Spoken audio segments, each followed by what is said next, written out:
Hola, bienvenido al segundo episodio del podcast The Players Box. En este episodio hablamos de la confianza en el tenis, de cómo los jugadores pueden construir una base sólida para mantener su nivel de confianza alto y estable. También hablamos de qué destruye la confianza en un jugador de tenis. Ahora, ustedes se preguntarán con quién conversamos. Estuvimos conversando con el psicólogo Alexander Álvarez, psicólogo deportivo. Pero antes de que escuchen esta conversación, los quiero invitar a que vayan a la página web intheplayersbox.com a leer el artículo completo de la confianza en el tenis. Y también recordarles a que echen un vistazo en la plataforma de Patreon, porque estamos ofreciendo contenido exclusivo, tanto videos como audios y muchos más artículos mensualmente. Bueno, sin más, los dejo con la conversa y espero que lo disfruten.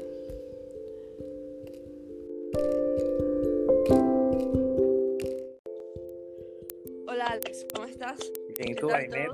Oye, bien, muy bien. Cuéntame. ¿En dónde te encuentras ahora? Ahorita estoy en Miami, esperando que fronteras abran y pueda regresar a casa. ¿Dónde es casa? Casa es en Isla de Margarita, Venezuela. Ah, qué rico. Sí. Alex, bueno, en este primer episodio de nuestro nuevo proyecto de Players Box, creo que a ambos se nos ocurrió un buen tema para empezar. Así lo veo yo. Creo que es clave, es delicado, hay bastante, no sé si incertidumbre o desconocimiento, pero es como bastante complejo el tema. Muchas incógnitas, Jaime, muchísimas incógnitas. Y es como esta fuente de juventud que todo el mundo quiere buscar, el tema de la confianza.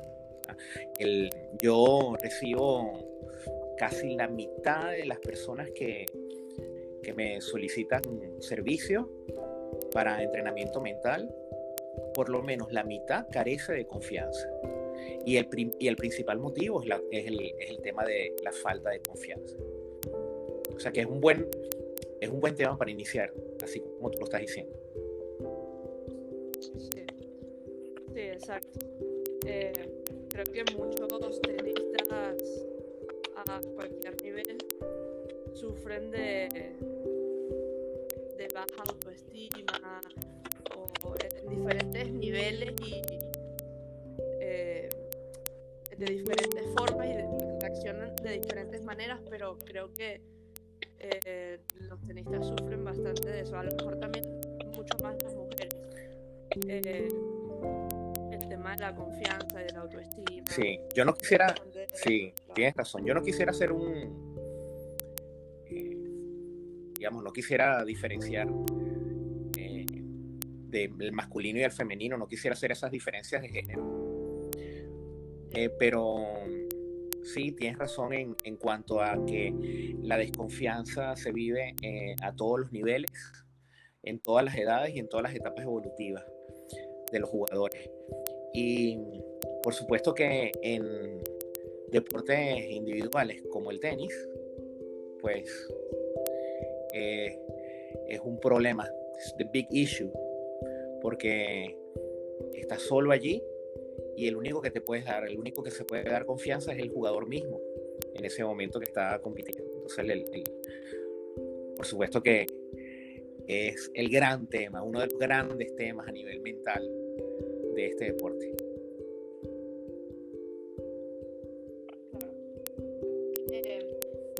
Yo estaba leí una frase de Arthur Ashe que decía: una clave importante para el éxito es la confianza en uno mismo. Una clave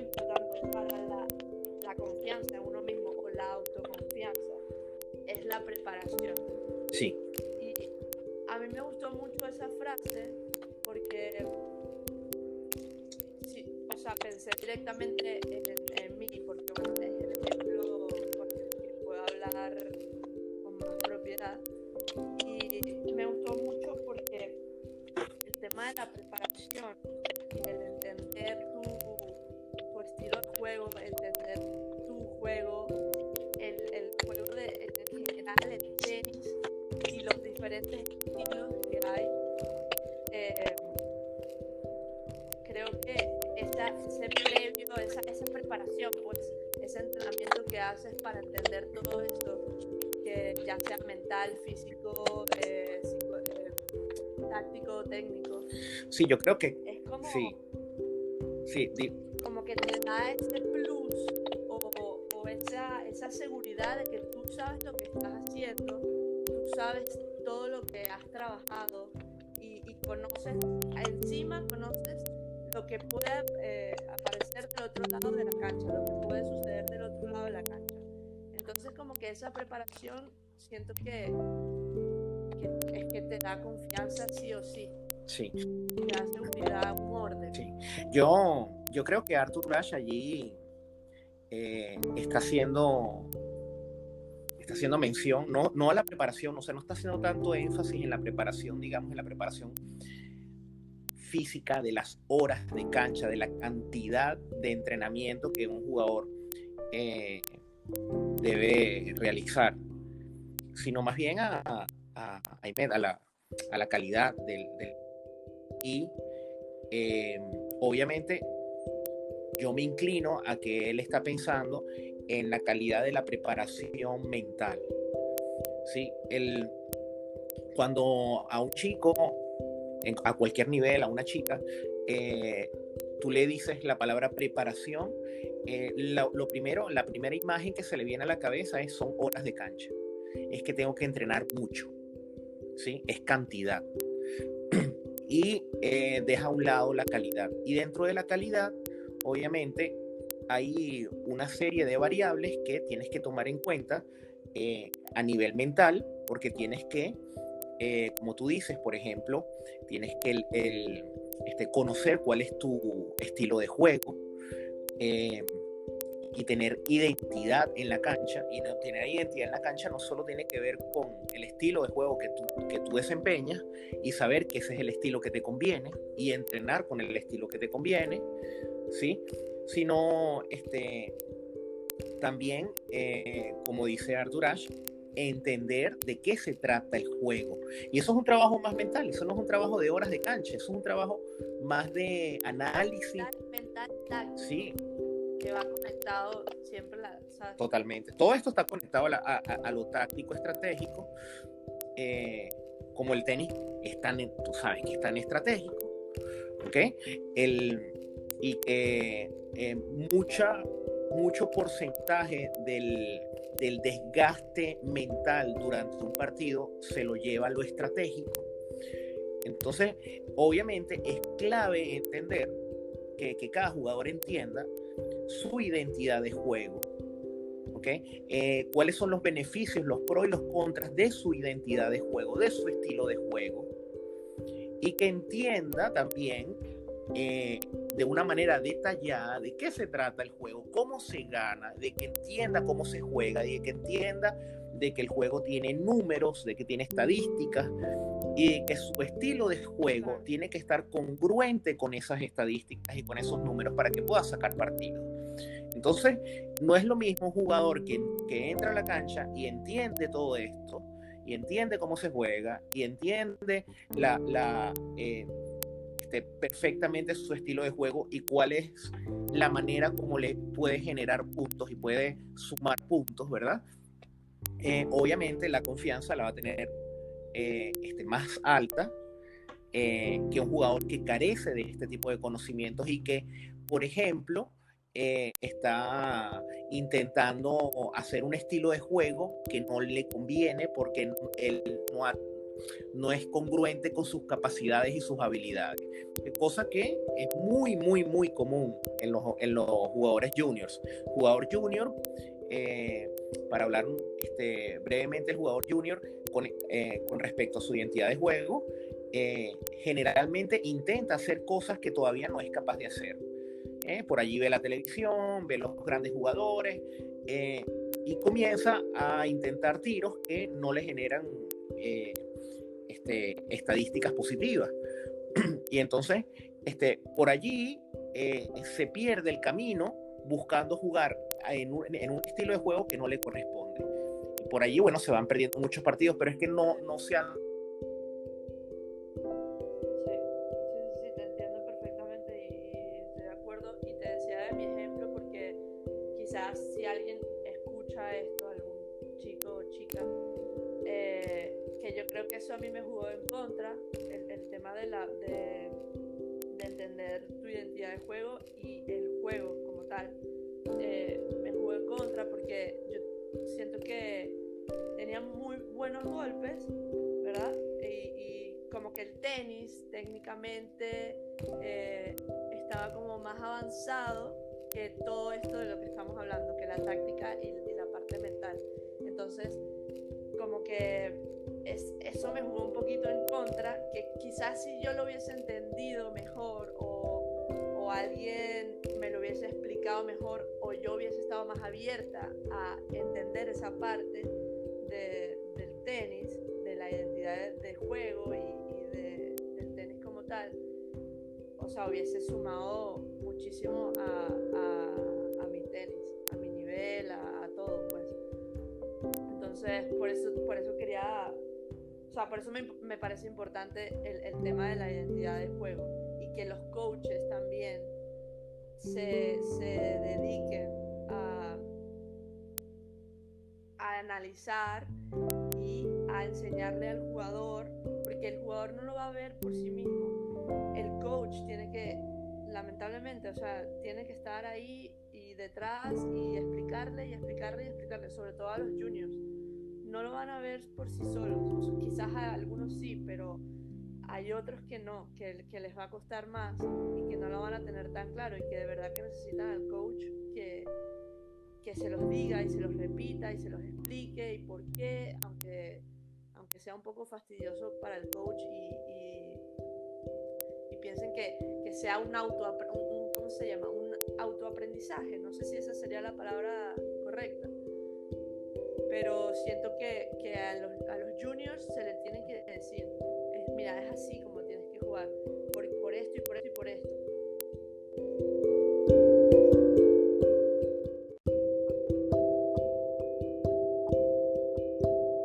Tienes razón con los coaches. Muchos de ellos, lamentablemente, no hacen este trabajo y no entienden lo importante de que el jugador consiga, descubra y desarrolle su identidad. Pero eso no ocurre solo en etapas de junior, no. Eso ocurre en todos los niveles. A ti te ocurrió. Yo me he dado cuenta que los coaches, la mayoría, no se dedican a este tipo de temas. Y eso es un gran error. Se dedican a la parte técnica y eso está muy bien, pero hay una falla increíble en el tema de la identidad. Yo muchas veces cuando estoy haciendo entrenamiento mental con un chico o una chica, me doy cuenta rápidamente de esa falla, y cuando comienzo a trabajar la identidad con el jugador, muchas veces el coach se extraña, no entiende qué es lo que estoy haciendo, cosa que me llama mucho la atención y bueno, y entonces por supuesto que saco algunas veces conclusiones negativas, pero este tema es exageradamente necesario. Yo he escuchado a grandes coaches élite decir que su centro, su foco de intervención como coaches es la identidad del jugador. Y estoy hablando de coaches élites de talla mundial, de jugadores top 10 del mundo, jugadores top 20 del mundo, y en donde ellos han dicho públicamente que se centran en la identidad como variable de su intervención. Inclusive tú sabes que a esos niveles los jugadores trabajan o sea, siempre en su cuerpo técnico tienen un numerólogo. Entonces estas personas que le llevan los números y que los números también de alguna manera te van describiendo qué estilo de juego tú estás jugando o tú deberías jugar. Entonces, si por ejemplo tú pretendes ser un jugador sobre la línea de bases, netamente sobre la línea de bases, los números tienen que indicar eso. Entonces el coach, un buen coach a esos niveles, trabaja con el numerólogo de la mano para ir buscándole la identidad al jugador, para que vaya sumando mejores estadísticas. Claro. Y Alex, entonces, bueno, ahí ya llevamos 2 puntos que un coach o un jugador junior o un jugador de tenis de cualquier nivel podría, ¿sabes?, tomar en cuenta para tener una confianza, un nivel de confianza estable y lo suficientemente alto como para competir, porque está claro que cuando tienes un nivel de confianza alto, cuando compites, de verdad que los jugadores son capaces de lograr grandes cosas. Pero ¿qué preguntas podrían ser claves para hacerse? O sea, un jugador, ¿qué preguntas se podría hacer para tener un indicador de cuál es su identidad del juego? Eso está genial. Yo te diría que son 2 preguntas básicas. ¿Okay? Básicamente 2 preguntas. Una, si como jugador yo sé manejar la presión. O sea, si yo tengo técnicas y si tengo estrategias, si tengo herramientas para manejar adecuadamente la presión del juego. Eso obviamente le da un plus de confianza grandísimo al jugador. Y la otra pregunta, que yo considero no menos importante, es si el jugador tiene la certeza de que sabe solucionar problemas. ¿Sí? El tenis, ¿ves? Que es un deporte en donde tienes que solucionar un problema a la vuelta de la esquina. Eso es en segundos, tienes un problema tras otro, otro tras otro. ¿Sí? Si tú tienes la certeza de que en el pasado has solucionado problemas y tienes estrategias de solución de problemas y has tenido, digamos, un entrenamiento mental adecuado para solucionar problemas. Entonces, digamos, si tú entras a la cancha como jugador, además de conocer tu estilo de juego a la perfección, de saber tus capacidades y tus habilidades, de saber tus limitaciones, ¿sí? Y eso por supuesto te libra de dudas, ¿okay? Y de incógnitas de tu juego, y además tienes la certeza de que tienes herramientas para manejar la presión y por el otro lado tienes herramientas para solucionar problemas. Obviamente la confianza sube muchísimo y desde el inicio del partido pues la vas a tener siempre en alza. ¿Ok? Bien. Buenísimo.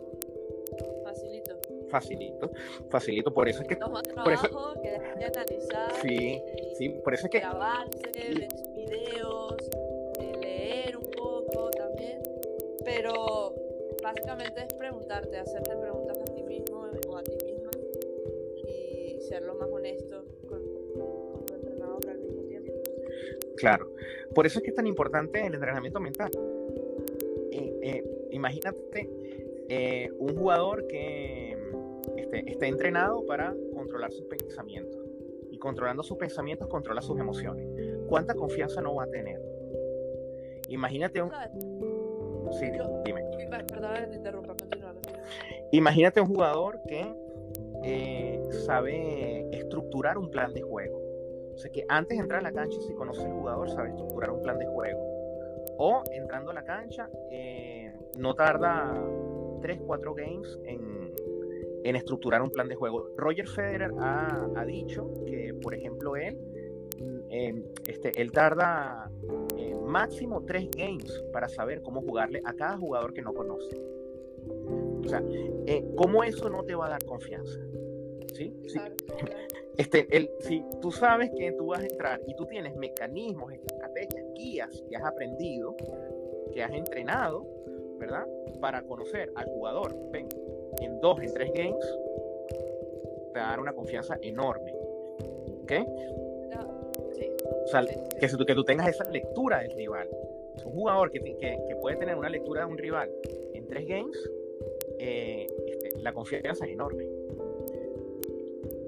Sí. Dime.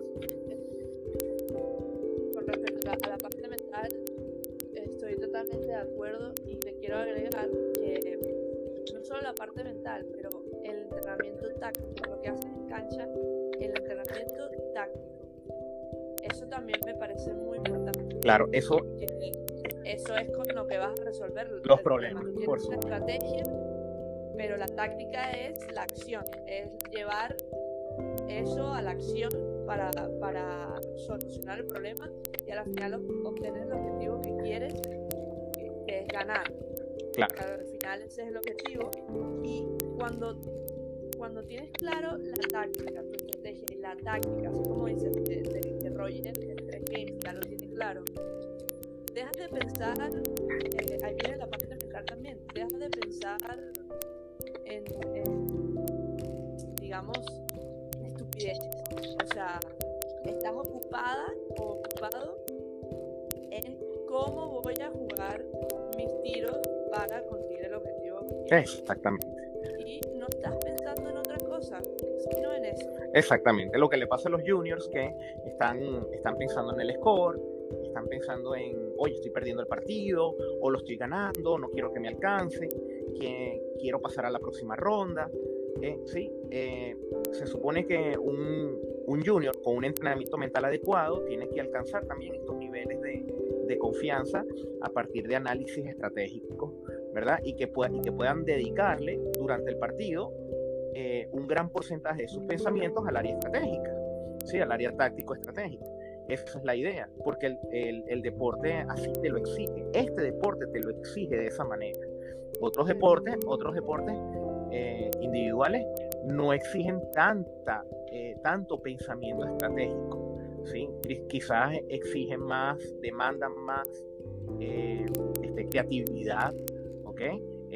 Por ejemplo, el fútbol demanda una gran dosis de creatividad, ¿verdad? Pero el tenis es un deporte muy racional, ¿sí? Y el jugador se tiene que convertir en en un robot en ese sentido, pues tiene que resolver ecuaciones, tiene que resolver problemas estratégicos, y de allí le tiene que dedicar su pensamiento, digamos, pero no el pensamiento cuando está jugando, porque esa es otro problema. No es cuando le estás pegando a la pelota. Cuando le estás pegando a la pelota ya solamente estás pensando en a dónde colocarla, porque ya tú previamente hiciste el análisis, ¿sí? Y bueno, obviamente un jugador que logre hacer esto, pues a tener muchísima confianza. Muchas más probabilidades de ganar los partidos. Y por supuesto muchísimas más probabilidades de ganar los partidos. Y por eso es que en el tenis se repite de que los mismos ganan la mayoría de los partidos y los mismos pierden la mayoría de los partidos. O sea, muy pocos jugadores ganan, o sea, tienen un averaje por encima del 50% de partidos ganados. Pocos jugadores en el tenis. Sí, y si tú analizas su performance mental, te vas a dar cuenta que han hecho un entrenamiento en ese sentido, y que manejan este tipo de conceptos y de estrategias, y por eso es que les va mejor. ¿Okay? Entonces, ¿sabes? Ese número es bastante conocido de que en el tenis se pierde más de lo que se gana, menos que tengas casos excepcionales como los de Novak Djokovic, Roger Federer, Rafael Nadal, pero son casos muy excepcionales, pero se pierde más de lo que se gana, eso es un hecho. Entonces, ahí, ¿sabes? ¿En qué basas tu confianza? Más allá de la identidad de juego, lo tienes claro, tu táctica, pero pierdes más de lo que ganas. Ahí la confianza también se puede ir para abajo. Sí. Porque ganar te da confianza. Claro, Ganar claro, es lo que te da confianza. claro. Plan. Lo que más te da confianza en el deporte es ganar. Ese es el gran problema. O sea, el gran reto para todos los atletas, atletas amateurs, atletas juniors, atletas profesionales, el gran reto que tienen con el tema de la confianza es cómo hago para tenerla arriba, para tenerla en alta si pierdo. Porque se conoce que ganar es lo que más genera confianza en un atleta o en un equipo. Entonces, el reto para la ciencia y para la psicología del deporte es buscar otras alternativas para generar confianza en los jugadores. ¿Okay? Y por eso es que estos temas son tan importantes, porque por ejemplo un deporte como el tenis, que no tiene empates, ¿okay? Y que no tiene tampoco segundas vueltas, o sea, es decir, tú por ejemplo digamos en el fútbol, si estás en una liga, tú juegas un partido de ida y de vuelta, ¿okay? Si vas para un mundial de fútbol, tú puedes no solo ganar, perder y empatar, pero también juegas varios partidos, ¿sí? Inclusive tú puedes pasar a la próxima ronda aún perdiendo alguno de esos partidos. En el tenis no puedes perder ninguna ronda. Si pierdes alguna ronda, te sales del torneo y ya no juegas más. Sí. Entonces, eso quiere decir que si se meten 100 jugadores, la mitad de esos jugadores se va el primer día. ¿Okay? Porque 50 avanzan y 50 se quedan, ¿sí? O sea, nada más sácalo por allí. El 50% no va a perder siempre, ¿okay? Y si le agregas a eso que de ese 50% que perdió, la gran mayoría no utiliza estas estrategias, digamos, para generar confianza, o sea, que entran con desconfianza a jugar, lo más seguro es que también entren en el 50% de los jugadores que van a perder en la próxima primera ronda del próximo primer partido, del próximo torneo, ¿sí? Y los jugadores que han ganado la primera ronda, obviamente generan un grado al cierto nivel de confianza para el próximo partido y para el próximo torneo, pero además, según manejan otro tipo de estrategias también para generar confianza. Entonces, los buenos jugadores siempre van a ganar más y los que no van a perder más. Y generalmente es un embudo y es un filtro, y entonces por eso es que solamente pocos jugadores ganan y la gran mayoría de los jugadores pierden en el tenis. ¿Ya lo ves? Sí, te entiendo. Entonces, complejo el tema. Sí, la manera para entrar en el porcentaje, digamos, inferior de jugadores que ganan más partidos, que generan más confianza y que también llegan a las últimas instancias de los torneos, es a través de un entrenamiento psicológico adecuado para que ellos tengan un backup de estrategias, ¿verdad?, que le generan confianza y que los hacen jugar mejor, y que no necesariamente se les va a ir abajo la confianza porque están jugando mal o porque pierden un partido, ¿sí? Sí. Ahora, una pregunta para breve, no es salirse del tema, pero es que se me acaba de cruzar por la cabeza. Breve, tú siendo psicólogo deportivo, de tenista especialmente, ¿a qué edad se podría, o sea, empezar a trabajar todo esto de la identidad del juego, de entender la táctica, la estrategia, el juego del tenis, toda de esto que estamos hablando? ¿A partir de qué edad lo empezarías a trabajar? Sí, yo creo que en mi experiencia, yo creo que la edad, digamos, ideal para comenzar a trabajar los temas de entender el juego, entender los números del juego, entender cómo se juega el juego, valga la redundancia, a partir de los 8 o 9 años, yo creo que sería una etapa bien temprana para hacerlo y beneficiosa. Y luego todo el tema de la identidad y de los estilos, por supuesto, a partir de los 10 años. ¿Okay? Ya un chico o una chica de 10 años te puede entender perfectamente que hay diferentes estilos de juego, que tiene que ella o él ir buscando su propio estilo de juego, descubrir su propio estilo de juego, saber que el jugador tiene que autoevaluarse, autoanalizarse para saber cuáles son sus habilidades, sus limitaciones. Sí, eso es pero tan importante. Y si el coach, que lo debe hacer, si el coach lo dirige, sería genial, porque él le está diciendo al niño, mira, para jugar este deporte primero tienes que entenderlo. ¿Okay? Muy bien, sí, súper. Bueno, es bueno aclarar eso de las edades, porque... Esa es una pregunta, a mí me hacen mucho esa pregunta. Este tema, yo creo que ideal para comenzar a trabajarlo a partir de los 8 años. Y Alex, volviendo a lo que estabas diciendo antes, que estábamos diciendo que se pierde más de lo que se gana y que cada semana, o sea, vas a perder, lamentablemente. Ahí entra también un punto importante, que es el planteamiento de tus objetivos. Tener muy claro cuáles son tus objetivos. Sí. Para que puedas, ¿sabes?, lidiar todo el año y los años que vienen, porque a la final es un maratón el tenis.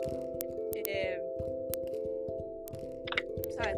Poder lidiar con que vas a perder, con que vas a ganar, con que vas a mejorar, vas a retroceder, vas a volver a mejorar, vas a subir en el ranking, vas a volver a bajar, hasta que te establezcas y te consolides a cierto nivel, cualquiera que sea tu objetivo. ¿Cómo lo planteas? ¿Cómo lo diferencias de objetivos y expectativas? ¿Sabes? ¿Entiendes por dónde sí, voy? Sí, te entiendo. El tema del manejo de las expectativas y el planteamiento de objetivos, ¿no?, son dos temas que van de la mano y son macro temas, ¿ok? En un entrenamiento mental, y tienen muchísimo que ver con el manejo de la presión. O sea, yo en mi modelo de entrenamiento mental, así los relaciono. Un jugador que es capaz de sentarse a principios de año y generar una matriz de objetivos a corto, mediano y largo plazo durante ese año, y que logra plantear, por supuesto, hacer un set de acciones para ir digamos, reaching, o sea, llegar a cada uno de esos objetivos, y que logra también diferenciar tanto los objetivos de performance como los objetivos de resultado, ¿ok? Y que entiende que en las primeras etapas del año tiene que lograr ciertos objetivos, y en la segunda etapa del año otros objetivos diferentes, etcétera, etcétera, y que no haya apuro por los resultados. Ese jugador no importa, no le importa mucho cuáles son los resultados que está obteniendo en los torneos, le puede importar más cuáles son los resultados de performance que está obteniendo en los torneos, y de esa manera sigue generando confianza porque sigue viendo el avance que está teniendo. ¿Sí? Sí. Y esto también me parece que es súper importante, igual que los primeros puntos, porque yo siento que la confianza se destruye y se desploma cuando tienes expectativas y objetivos incluso muy altos, que todavía no estás en ese nivel, o sea, no estás todavía para plantearte esos objetivos. Tienes que como que bajar un par de escalones. Y a esto me refiero también con el tema del calendario. Cuando dices al principio del año, planeas tu calendario, los objetivos objetivos para, no sé, el primer trimestre, todo el año, ¿sabes? Corto, mediano y largo plazo.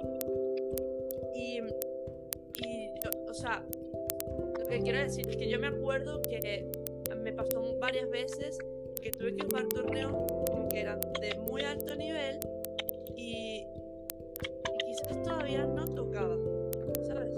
O sea, había que jugar como que los primeros escalones, ir superando, ir consolidándose en esos escalones y luego ir subiendo de nivel, pero no saltar niveles. Tienes razón. Por tener objetivos poco realistas, saltarse niveles, creo que juega en contra para sí. Y en un jugador profesional siempre van a ser más importantes los objetivos de performance que los objetivos de resultado. Entonces, si tú puedes entrar a jugar un torneo, quizás de un nivel que no te corresponde, pero si tú vas con la claridad de los objetivos de performance, no hay ningún problema. Okay, no hay ningún, si los tienes claro, no hay ningún problema. ¿Sí? Claro, por supuesto, se ha elaborado un plan previo y entonces durante esa primera etapa del año, si se ha designado un torneo de ese estilo, de ese nivel, es por alguna razón, ¿sí? Y porque hay que, se necesita para seguir desarrollando el performance, ¿okay?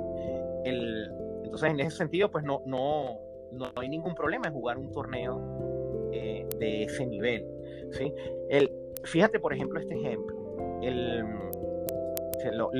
Típicamente los jugadores argentinos y los españoles, y digamos que nosotros estamos más cerca de los argentinos, por estar en Sudamérica, en Argentina se le enseña al jugador un estilo, o sea, prácticamente el paradigma de juego es basado en un estilo, en un solo estilo de juego. Hay varios estilos de juego, pero la identidad casi que cultural, tenística del argentino es un estilo de juego en la línea de base, ¿sí? Es un baseliner, pasa una pelota más, espera que el otro falle, ¿sí? Entrena fuerte tu preparación física para que puedas durar 3-4 horas en la cancha, etcétera, etcétera. Digamos que muchos jugadores, el jugador argentino entra en el futuro tour, ¿verdad? En el tour de los futuros y comienza un tipo de resultados, y por allí puede ser que muchos comiencen a verse estancados su desarrollo en el futuro y no logre avanzar al próximo nivel, que es el Challenger Tour. Eso ocurre muchísimo, llega un coach que conoce sobre identidad de juego, que conoce sobre qué es lo que se necesita para avanzar al próximo nivel y reconoce que hay que añadir al performance del jugador otras características para que de alguna manera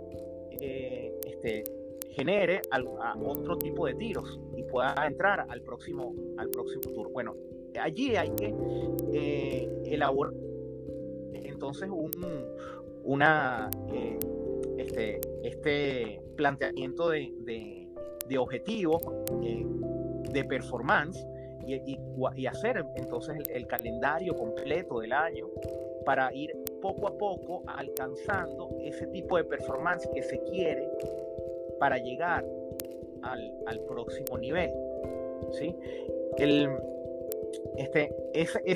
Ese proceso le puede durar 1 año, le puede durar 2 años, y en ese proceso además va a perder, ¿entiendes? Entonces, en ese proceso, la confianza no de que está perdiendo, se tiene que agarrar de que el performance está mejorando, de que, oye, mira las estadísticas, ahora tuviste más tiros ganadores que el día anterior, que el mes anterior, que el promedio anterior, ¿sí? Ahora estás dictando más el punto, en mayor porcentaje en tus partidos, pero bueno, como es algo nuevo, obviamente todavía no está capacitado para ganar partidos, pero está avanzando. Entonces, bajo la guía de un buen entrenador, no importa que pierdas si se están alcanzando logros de performance. Y es así. Claro, creo que siempre tienes que tener a alguien que te apoye a claro tus objetivos y que está bien que de repente no te salga como quieres en ese momento, que no ganes o que pierdas por una cantidad de tiempo, unas ciertas semanas seguidas, qué sé yo, que hay alguien que te mantenga como que con los pies en la tierra, de que mira, aquí está pasando esto y, o sea, tranquilo o tranquila, que estás trabajando en esto y esto se veía venir, todavía falta muchísimo, o, ¿sabes? Alguien que siempre esté como que poniéndote los pies en la tierra para no llevar todo a muy emocional, toda la situación, ¿sabes? Sino más racional. Tener claro tus objetivos, que recuérdate que es esto, y es a largo plazo, o es a corto plazo, a mediano plazo. Sí, y aquí entra otro tema con la confianza, que no es solo la confianza que se tiene el jugador a sí mismo de ir generando, de ir logrando y alcanzando los objetivos de performance que se han trazado, sino también tener la confianza en el coach. Y porque el coach ha depositado la confianza en el chico y le ha dicho, mira, yo creo que esto lo puedes alcanzar en 1 año, o lo puedes alcanzar en 2 años si trabajamos de esta manera. Pero también el jugador, y esto es clave, el jugador tiene que tener la confianza en el coach de que, oye, el coach me está dando los mejores consejos, el coach sabe lo que está diciendo, yo sé que lo que el coach me está diciendo es lo que realmente necesito. La confianza en el coach. Entonces la confianza allí es bidireccional, ¿sí? El coach tiene que creer en el proyecto del jugador, ¿sí? Tiene que tenerle mucha fe y tiene que apoyar el proyecto, pero de verdad el jugador tiene que sentir de que su coach cree en él, cree en su proyecto, ¿ok? Y el jugador tiene que tener la confianza depositada también en su entrenador de que él es el que me está dando los mejores consejos y es el que me está dirigiendo la carrera como debe ser, que no tengo ninguna duda de que es por esta vía. ¿Sí? Perfecto. Sí, totalmente de acuerdo. Es doble vía la confianza. De aquí para allá y de allá para acá. Exacto. Al final es un trabajo que toma tiempo, que no es de la noche a la mañana, que hay que ser paciente y totalmente que a largo plazo, o sea, mediano a largo plazo puede traer resultados muy muy buenos, muy bonitos, pero no es de la noche a la mañana y creo que es algo que sufre esta generación. Quieren las cosas rápidas. Quieren las cosas rápidas. Imagínate, colócate en un momento en mi situación, en mi posición. Me llama un papá o una mamá y me dice, quiero que comiences a trabajar con mi hijo o con mi hija. Ella no está ganando partidos y tiene la confianza por el suelo. Ahora, ya dicho todo lo que hemos hablado hoy, imagínate el trabajo. Como tú dices, todo un proceso. Y cómo hacerles entender también al entorno, cómo hacerles entender al entorno que es un proceso y que el tema de la confianza no es tan fácil como ganar partidos.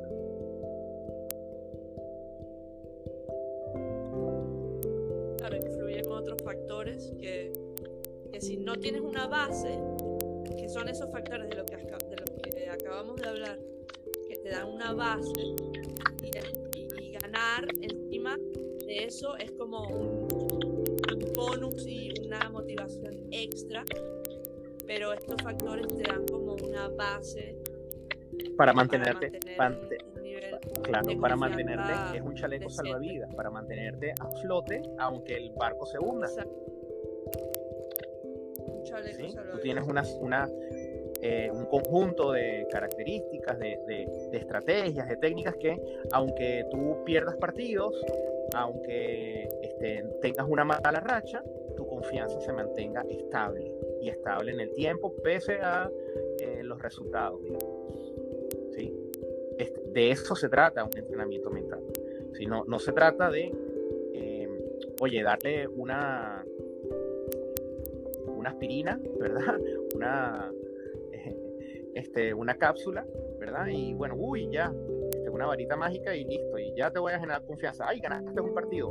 Si ganaste un partido ya se generó la confianza. No hay nada más volátil que la confianza depositada solamente en el ganar.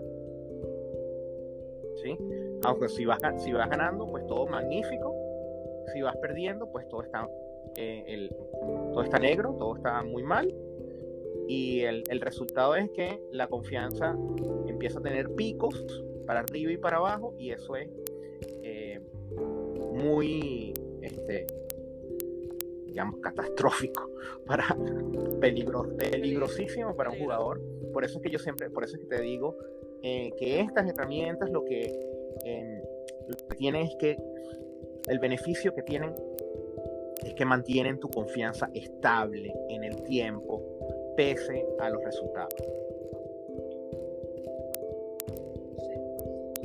Yo quiero concluir diciendo que los jugadores deben separarse del ranking, de los resultados. Sé que es muy difícil, pero sí, yo creo que si logran asimilar eso, de que no eres lo que haces, tú eres una persona antes que un jugador, y lograr separar esos roles, que es complicado, pero yo creo que es posible. Los top seguro que logran separar esto, en mi opinión, ¿no? Y tratar de ver tus resultados como un indicador, como un GPS de tu avance. Si un indicador, un GPS de tu avance, es decir, suceda lo que suceda, quiere decir que yo debo trabajar en esto o en aquello. Pierda o gane, bueno, yo debo trabajar en esto o en aquello para obtener el objetivo que me he planteado con mi entrenador. Claro. Pero tratar de llevarlo siempre lo más racional posible y separarte de lo que haces. No eres lo que haces. Totalmente. Yo más que los resultados, a mí me gusta que el jugador tenga un acompañamiento de estadística, ¿sí? Yo creo mucho en los números, creo mucho en que la estadística habla por sí misma, y creo que muchísimo más importante que ver cuántos partidos ha ganado, cuántos partidos ha perdido, cuántos si gana un torneo o no. Yo creo que el análisis de las estadísticas es un buen acompañamiento para los objetivos de performance y para ir generando confianza en cada uno de los jugadores. Entonces yo me quedaría con ese acompañamiento en vez del ranking.